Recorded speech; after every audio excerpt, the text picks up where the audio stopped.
Welcome, government stooges, to Geek Salad Road to Infinity War. I'm Andy. And I'm Mike. And today we bring up possibly one of the best movies in the Marvel Cinematic Universe as we count down to, yes, indeed, as we count down to Infinity War. That is Captain America Civil War. Yep. I mean, straight up, Mike, where does this belong on your list? Oh, you want to jump to there right off the bat? I'm jumping right now. This is my number one movie. That's your number one. It is my number two. Okay. And again, it's because I love the Guardians movies so much. That's fair. That's fair. So, man, what a good movie this is. Oh, yeah. And this movie took everybody by surprise how good it was. Well, I mean, I think we had an inkling, especially after seeing what the Russo brothers did with Winter Soldier. Right. But I think the fact, the amount of surprise that everyone had with how well they could take almost every single character in the Marvel Universe and just weave them all together into this cohesive story that really doesn't have too many weak points. Exactly. This is, it's been called Avengers 2.5 because there's a lot of team stuff in there. But at the same time, you have so many characters in this movie, yet you make a cohesive, excellent, well-made Captain America movie at that. Cap is still the central figure in this entire story. And not only that, but I really don't feel that any of the characters were short-shifted. I mean, everyone seemed to have their moment to shine. Everyone had no one felt like they were just shoehorned in. Everyone had a point to being there. Exactly. And then we'll get into that when we talk about what worked about the movie. What I also found interesting, too, is that they managed to introduce not one, but two characters, and they both stood on their own, and it wasn't, it wasn't an Easter egg. Right. Yes. And that is something that could have easily happened and has with lesser franchises, but not here. I was genuinely worried. I mean, when they said, "Oh, it's going to have Black Panther in it," and then, "Oh, it's going to have Spider-Man. It's going to introduce Spider-Man." I was like, "Well, yeah, but I mean, are we just going to get one or two scenes?" And oh yeah, look, there they are, and now they're gone. Are they going to Mortal Kombat Annihilation us on this one? Right, exactly. And the answer is no. No, they didn't. All right. What works about this movie, Mike? Everything. I mean, if we can break it down a little bit, I'm going to start with the thing that surprised me the most, but for me was one of my favorite things in the entire movie. Black Panther. Absolutely. I felt that, again, not an Easter egg. He actually plays a major part in how the plot line of this movie moves. Oh, yeah. Yeah. If not for him, you don't move the Bucky storyline forward. And not only that, but I mean, he was there to kind of punch his way through every other plot line, just to show off this is one character you do not F with. I mean, this is a character that is going to be a powerhouse in the rest of the MCU. Right. I thought he worked extremely well. I thought the usage of Spider-Man was it was what it needed to be, which was not completely overdone. Yeah. But at the same time, enough that you get a sense for the character. I mean, we knew straight out Tom Holland was going to be the best Spider-Man you're ever going to see. We did get the inkling from the trailers. The trailers got us excited, but I mean, they were just like 3-second clips. It was one shot. That's the thing. It was one shot. This was just the stuff that they showed. And it was enough. It was about 7 minutes worth of overall footage, but it was excellent. Yeah. I mean, him crawling through and fighting off both Winter Soldier and the Falcon. I mean, just the way he was quipping all the time, and Falcon, he was like, we don't normally talk this much when we fight. Yeah. I mean, this was Spider-Man how he was supposed to be. He's a kid. He's in high school, but he gets the persona down. Completely out of his element too, which I loved. Yeah. I love that. Now some of the other characters too. I really like the conflict between Steve and Tony. Oh, it was beautifully done. I mean, because the weird thing is from where they both started in their first movie to where they end up in this movie, complete 180s. But right. But both of their transitions seem extremely organic, and you can see exactly why they feel how they do. Right. And it's interesting, too, because I don't feel like you, as the audience member, are being told you are on a wrong side by choosing one side over the other. But you can also see that it's also one side or the other. And I think they do a really good job with that. And the frustration, really, with Robert Downey Jr., and just not getting Cap to capitulate to this whole thing. Yeah. It's great. It's really good acting, especially because this is what his fifth. This is Robert Downey Jr.'s sixth outing. 7 if you count Hulk. Incredible Hulk, yeah. But yeah, and this character you should be bored of by now. And the fact that he got second billing in a Captain America movie, he's just doing a great job with it. Not only that, he is like both him and Chris Evans are really embodying these characters now. And when you have like Thunderbolt Ross like reading down the list of all the things it did, and you just got Tony just kind of sitting in the back, just like looking down, not even paying attention. Right. You know he's hearing everything, and it's all just like kind of clicking through his head. Like, this is what I did. These are all the lives I cost. Right. And whereas and Captain America is like, these lives were lost, but how many would we have lost if we hadn't done something?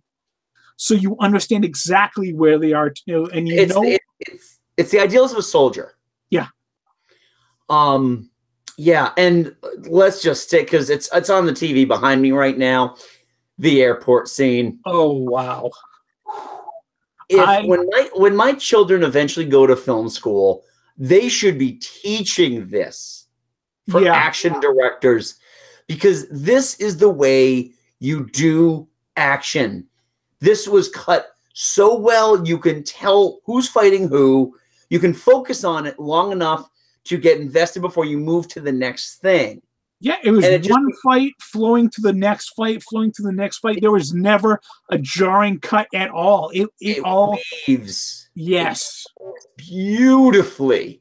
I believe the Russo brothers even brought in the two directors from John Wick to do this action scene, to do the second footage of the action scenes, because they knew that they couldn't do action quite as precisely as they wanted it done. So they brought in people they knew could. Which, takes a lot to admit. Yeah. Yeah, it's so well done. Now, one thing I want to touch on in terms of what I think really worked about this movie, and a lot of people will disagree with me, but I don't believe you will disagree with me on this. I think I know where we're going, and I agree. Yeah. Helmut Zemo may be one of the best MCU villains out there. And I know Marvel's got the villain problem, but you got to look at it this way when you think about Helmut Zemo. No powers. Okay? And he managed to do the one thing that, as he says, greater men were unable to do. Yeah. He split the Avengers. Yeah. He comes out and saying, if I tried to take him on, they would have fought me. But if you can get them to fight each other, that's it. They're done. It was, yeah. And it was effective. He honestly was the best person for this. Yeah. I thought Daniel Bruhl did a great job, too. Honestly, out of all of the MCU villains, for me, I think he's my third favorite now. He was my second favorite, but a movie we just recently saw, that one kind of edged up. Gee, what surprise. Yeah, It's really well done. What I like also about this movie is that Scarlett Johansson's Black Widow really holds her own in this movie. Now, first of all, this is the first movie she got third billing in. Mm. Like, she got above the title third billing in this movie. And she does a great job. I mean, it still is still a supporting role, but they've given her a lot more to work with. And the fact that she does move, between Tony to Steve. Yeah. It just works. Yeah. And I mean, like you said, the transition of her character, it's not a transition that would work for every character here, but with her and her background, where you understand where she's coming from, you get that she's like, when she starts off, she's seeing it from Tony's point of view, but as they work along, she's like, you know what, I got to go with my heart here. You're right. And you know what, I'm gonna go with Sebastian Stan as the Winter Soldier. Oh, he was great. What I liked about him was that he was just starting to realize how messed up that entire situation was. Yeah. And the fact that Steve is just, he's doing this to protect a friend. He wants to get to the bottom of it, and if, there are consequences to be paid, those consequences will be paid. But, it's a testament to that the writers and Chris Evans and the Russo brothers understand the character of Steve Rogers. Yeah. Beyond Captain America, it's Steve Rogers. Yeah, it is. Another. I mean, we could be listing off like the entire movie here, but just cut it down to a couple more bullet points before we move on. Okay, the final fight between Iron Man, Captain America, and Winter Soldier. Oh, so beautifully choreographed. Beautifully choreographed, but it's a fight of passion. It's not a fight of you're wrong and you're wrong. It's a fight of, I mean, I think it's perfectly put when when like Steve's trying to say like it wasn't his fault. He didn't know he was doing. And Tony just says, "I don't care." Yeah, he killed my mom. Yeah, and that it's like, oh my god, you're not. There is no coming back from this. It's like either Iron Man is stopped, or Bucky's going to be dead. There's no way middle ground there. And yeah, it just again, it's that the bonds of friendship are just amazing in this, without being sappy. And without being completely out of character either. I really enjoyed that about it. I also I like too that by the end of the movie, Tony is kind of a changed man. Yeah, and he realizes what Steve did, that he was willing to sacrifice the team and sacrifice their friendship to protect his friend. And after they find out that he was in fact, he wasn't the one who caused, all the rifts and all that. Right. Yeah. It was really well done. And then when he realizes that, he is directly responsible for Rhodey becoming paralyzed. Oh yeah. Yeah. Well, the Vision was technically, but yeah, still, but it was it's Tony's fight, and he asked his best friend to join in. Yeah. Brings up one of the best, one of the funnier moments in the movie, though. Tony stank. Tony stank. I feel a lot better now. Oh, this is never going to get old. Yeah, I just really, really enjoyed the movie. I mean, Ant-Man was fantastic in it with his bits. Oh, the Giant Man stuff was fantastic. Yeah. And there's this great shot where he finally does it. He hits it, and he grows, and you could tell he's amazed at work too. Yeah, it's like behind the man. Oh. And I mean, yeah, we're gonna cut it back here, but Scarlet Witch. Yes. This more so than even in Avengers: Age of Ultron. This is where you realize, oh, no one can take her down if she doesn't want to go down. Exactly. So when she takes the Vision and literally crushes him down through a building, it's like, and then she's like, okay, let's go. It's like, Yeah, yeah, if she doesn't want you to stop her, you won't stop her. exactly. I think that I really think that something big is coming up with her with Infinity War. Or at least I hope they do, and I hope they don't pull back on that. But it's going to be a long movie, and there's going to be a lot to talk about. Yeah, didn't they say it was going to make 245 or something like that? Yeah, which I am cool with because I am. Yeah. Here's the thing, and back to Civil War. This movie runs about a cool 2 hours and 20 minutes, I think. 147, which is just shy of 2.5. Yeah. All right. So 227. It Doesn't makes feel really like no, absolutely not. It makes really good use of the time. And you know what the funny thing is? I remember when this came out, it was the Battle of 2016, Batman versus Superman versus the third Captain America movie. Yeah. And look what we're talking about positively, which is interesting. They're almost exactly the same plot. One made almost double what the other one did. I'll let Exactly. you figure out which is which. Yeah. This movie pretty much is they're almost the same plot with one exception. There's no jar of piss in this movie. Well, we don't see every Easter egg in there. Exactly. That's an Easter egg they just threw in there. Like, yeah, someone will notice.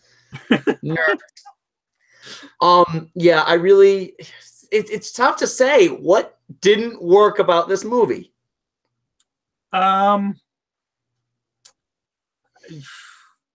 Not everyone's going to agree with me. I acknowledge that, but for me, I don't have anything for this list. Literally, for me, this is a perfect movie. That's why it's my number one on the list, because there is literally nothing in this movie I thought they could have done better. I enjoyed every single part of this movie. I agree with that. I mean, again, it's not my number one, again, because I look at different things when I'm rating personally my own movies. But if there are negatives about this movie, they're so minute, they almost don't warrant a mention.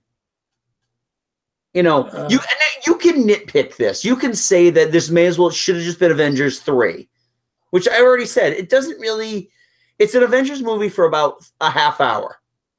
Yeah. The other 2 hours are, Steve and Steve and Sam racing after Bucky and being chased by Chala. And let's not forget this part. It's the one time where Steve actually gets the girl, and both of his friends are there to about time. Can you move over? No. I hate you. It's like, when you've got your two best friends and they don't really like each other, but they hang out because they still like you. Yeah. Winning. So how does this fit within the overall scheme of the MCU? Pretty darn well, because I think this movie completely sets the stage for what we're going to see in about 2 months' time. Yep. This is, first of all, this is a place setter. But for about a month and a half, never mind. Right. Well, if you think about it this way, oh God, yeah, Jesus, it's March already. If you think about it this way, the subsequent movies that come out between Civil War and between Infinity War, a couple of them are standalones that are doing their own place setting. One sequel and one threequel. Yeah. But even that threequel sets the tone in a different way for more place setting. This is the jumping off point now for Infinity War. This is where Infinity War really is going to pick up from. Right. Yeah. I mean, the movies that take place after this just kind of show you, kind of expand on some of the other characters around and what they're doing at either at this time or directly after. But it's all just, this is where most of your big names Iron. You don't see Iron. Oh well, you do see Iron Man, but you see Iron Man when you get to Spider-Man. Right. You know, Thor is absent from this movie, but his stuff will set the table a little bit for Infinity War, but it sets the table for Black Panther. Yeah. And now that we know how goddamn significant that is. Yeah. I mean, it's incredibly significant now. This movie introduced T'Challa to the American public for you to consume him in an individual movie and the countless billions it will make. Yeah. I mean, like I said, his storyline in this movie, his story arc, was the one thing in this movie that surprised and delighted me the most, because I didn't think they'd give him his own arc in this movie, but it's a small arc, but it's there, it's significant, and it works, and it makes you love this character so much. Absolutely. So, yeah, big thumbs up for this one. Oh, huge thumbs up. So, do you think we missed anything? If so, please put them in the comments. We're here to hear what you think about Captain America Civil War. Don't forget to like this video, subscribe below, please. We are putting out new content pretty much every week, which is pretty interesting because by the time you watch this video, I will be out of the country. Yeah, we are a little behind the scenes there. We actually are recording this right after our Ant-Man review, which is exactly why we're wearing the exact same shirts. Yeah. Exactly. So you can check out all our videos here on our YouTube page. Please subscribe. Again, we're putting out stuff weekly now. We got some great stuff coming up outside of Road to Infinity War. Leading up to WrestleMania, we've already scheduled our picks for WrestleMania 34. Mm-hmm. As well as a couple of other little things here and there. So we've got plenty of stuff going on there. But you can also check out our main source of all things nerdy. That is our podcast, Geek Salad, which you can get at geeksalad.podbean.com. You can use the Podbean app to download that. You can check us out on iTunes, or we are now the number 23 fastest grossing. It's in the top 100 fastest growing podcast on Stitcher. So please do Stitcher, push us up that much further. Yeah, because we care. Yay! Also, you can follow all of our antics at Geek Salad Radio at Twitter, on Facebook at Geek Salad Podcast, and you can email us at geeksaladradio@gmail.com. So, until next time, I'm Andy. And I'm Mike. That is the road to the Infinity War. We will see you again when we discuss the next movie, Doctor Strange. So until next time, Excelsior.